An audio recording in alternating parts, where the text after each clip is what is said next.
ውድ የሃሁ አካዳሚ ዩቲዩብ ቻናል ተከታዮቻችን በያላችሁበት ሰላም እንዴት ናችሁ? ሃሁ አካዳሚ ኦንላይን ትምህርት ቤት ሆኖ በማስተማር ላይ ይገኛል። የምናስተምራቸው የትምህርት አይነቶች አማርኛ፣ እንግሊዘኛ፣ ሂሳብ እንዲሁም ሌሎች የትምህርት አይነቶችን ይጨምራል። በኦንላይን መማርና መከታተል የምትፈልጉ ከታች ባለው ስልክ ደውሉልን። የምናስተምረውም በኢሞ፣ በዋትስአፕ፣ በቴሌግራም እና እንዲሁም እናንተ የምትጠቀሙበት ሶሻል ሚዲያ ይሆናል።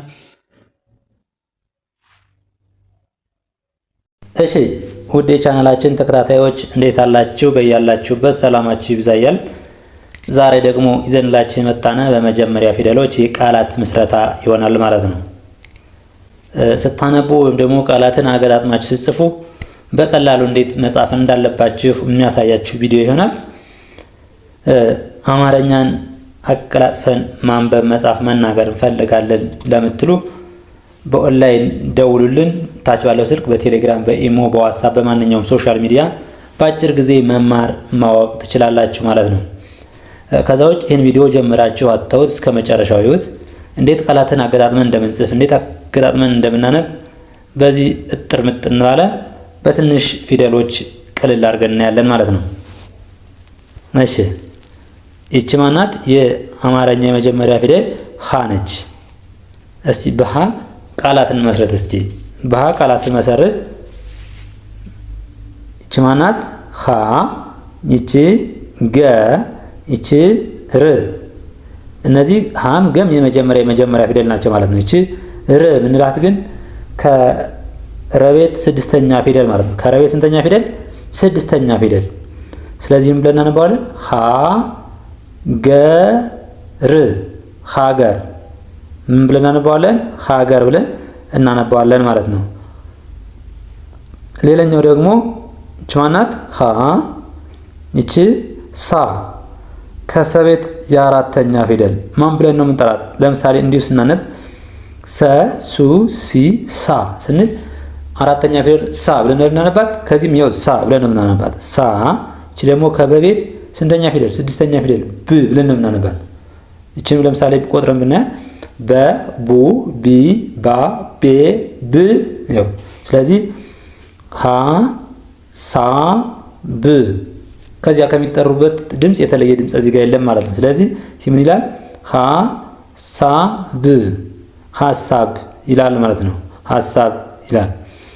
እሺ ይቺስ? ሀ፣ ይቺ ብ፣ ይቺ ከተቤት ስድስተኛ ፊደል ት ብለን ነው የምናነባት። ሀ፣ ብ፣ ት፣ ሀ፣ ብ፣ ት፣ ሀብት ብለን እናነባዋለን ማለት ነው። ሀብት ብለን እናነባዋለን። እስቲ ይቺስ? ሀ፣ ይቺ ከየቤት ስድስተኛ ፊደል ይ ብለን ነው የምናነባት። ሀ፣ ይ፣ ል። ይቺ ደግሞ ከለቤት ስንተኛ ፊደል ናት? ስድስተኛ ፊደል ል ብለን የምናነባት። ማን ብለን?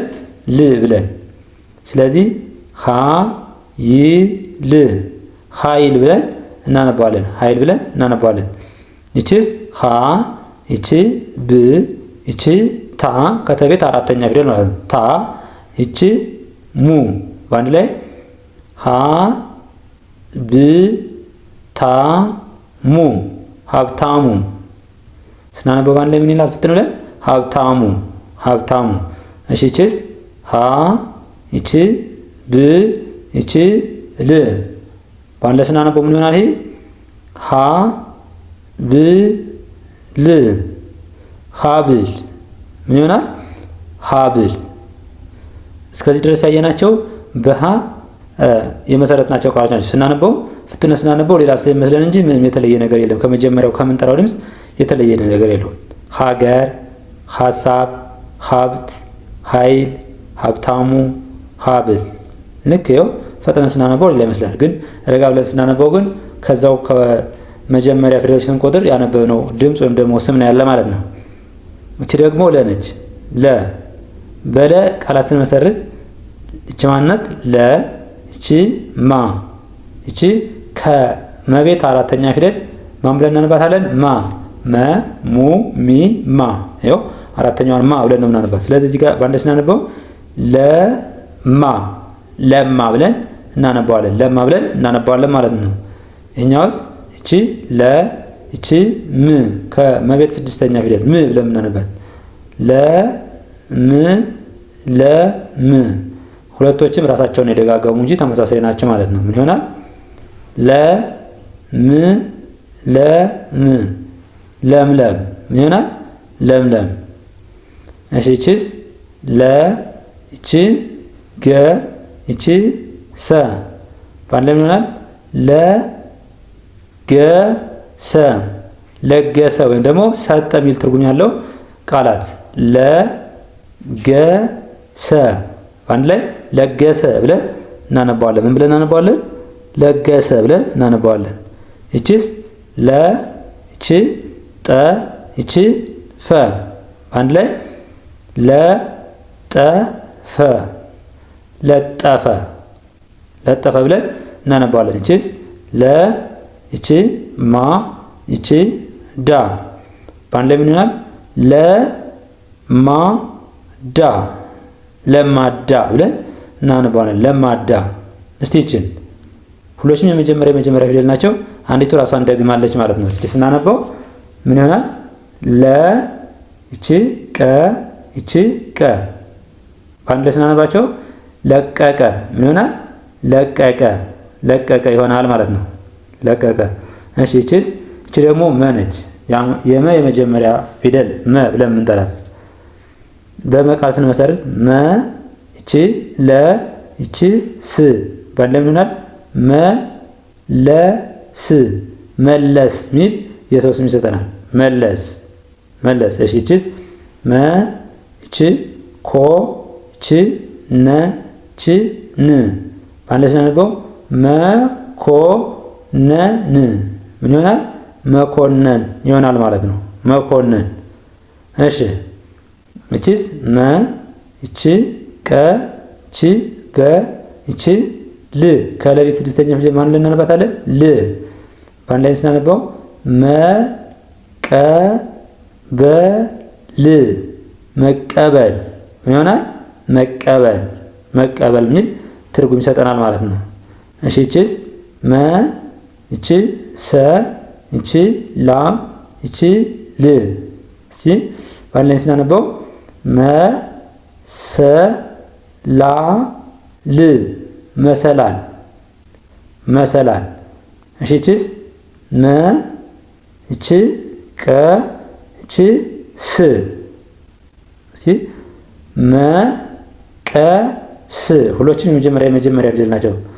እቺ ስ ግን የሰ ስድስተኛ ፊደል ስ ብለን የምናነባት ነን። ስ ይኸው መ ቀ ስ ብለን ስናነበው መቀስ ይላል ማለት ነው ይሆናል ማለት ነው።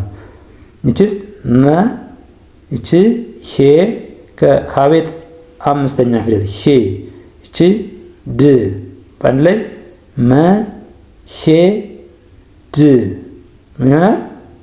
አንድ ላይ ሲነበብ መ ሄ ድ መሄድ መሄድ። ስለዚህ በሁለት በሶስት ቃሎች በቀላሉ ብዙ ቃላትን ፊደሎች በሁለት በሶስት ፊደላት ብዙ ቃላትን መመስረት ይቻላል ማለት ነው። ስለዚህ ይህንን መለስ፣ መኮነን፣ መቀበል፣ መሰላል፣ መቀስ፣ መሄድ ይኸው እነዚህም በቀላሉ ካነበብን ሌሎችንም አረፍተ ነገሮችን አገጣጥመን ለመጻፍ ምን አይለንም አይከብደንም ማለት ነው። እቺ ደግሞ ሰ ነች። ሰ እቺ ማናት? ሰ እቺ ላ እቺ ከለቤት አራተኛ ፊደል እቺ ደግሞ ከመቤት ስድስተኛ ፊደል ናት ማለት ነው። ስለዚህ ባለ ስናነበው ሰ ላ ም ምን ይሆናል? ሰ ላ ም ሰላም ይሆናል ማለት ነው። እቺስ ሰ እቺ ፈ እቺ ር በአንድ ላይ ስናነበው ምን ይሆናል? ሰፈር ሰፈር በአንድ ላይ ስናነበው ሰፈር ሰፈር ይሆናል ማለት ነው። እቺስ ሰ እቺ ው ከወቤት ስድስተኛ ፊደል ው ብለን የምናነበው በአንድ ላይ ሰ ው ሰ ው ሰው። እሺ ከዛ እቺ ሰ እቺ ር እቺ ግ በአንድ ላይ ምን ይሆናል? ሰርግ ሰርግ በአንድ ላይ ምን ሆነ? ሰርግ ሰርግ ይሆናል ማለት ነው። እሺ እቺስ ሰ እቺ በቤት ስድስተኛ ፊደል ማን ብለን ነው የምናነባት? ብ ብ እቺ ከለቤት ስድስተኛ ፊደል ል በአንድ ላይ ስናነበው ሰ ብ ል ምን ይሆናል?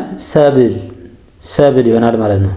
እቺስ ሰ እቺ ማ ከመቤት ስንተኛ ፊደል?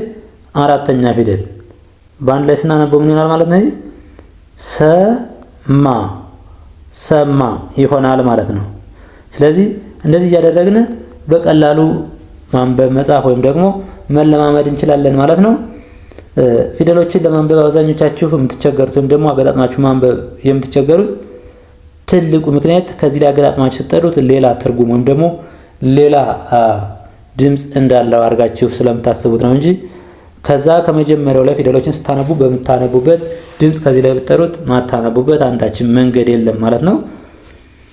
ከዚህ ውጭ በኦንላይን መማርና መከታተል ለምትፈልጉ ከታች ባለው ስልክ ይደውሉልን። ለዛሬ ዘንድላችን የመጣን ቪዲዮ ይህን ይመስላል። እስከ መጨረሻው ይዩት። በሌላ ቪዲዮ እስከምንገናኝ መልካም ጊዜ፣ ሰናይ ቆይታ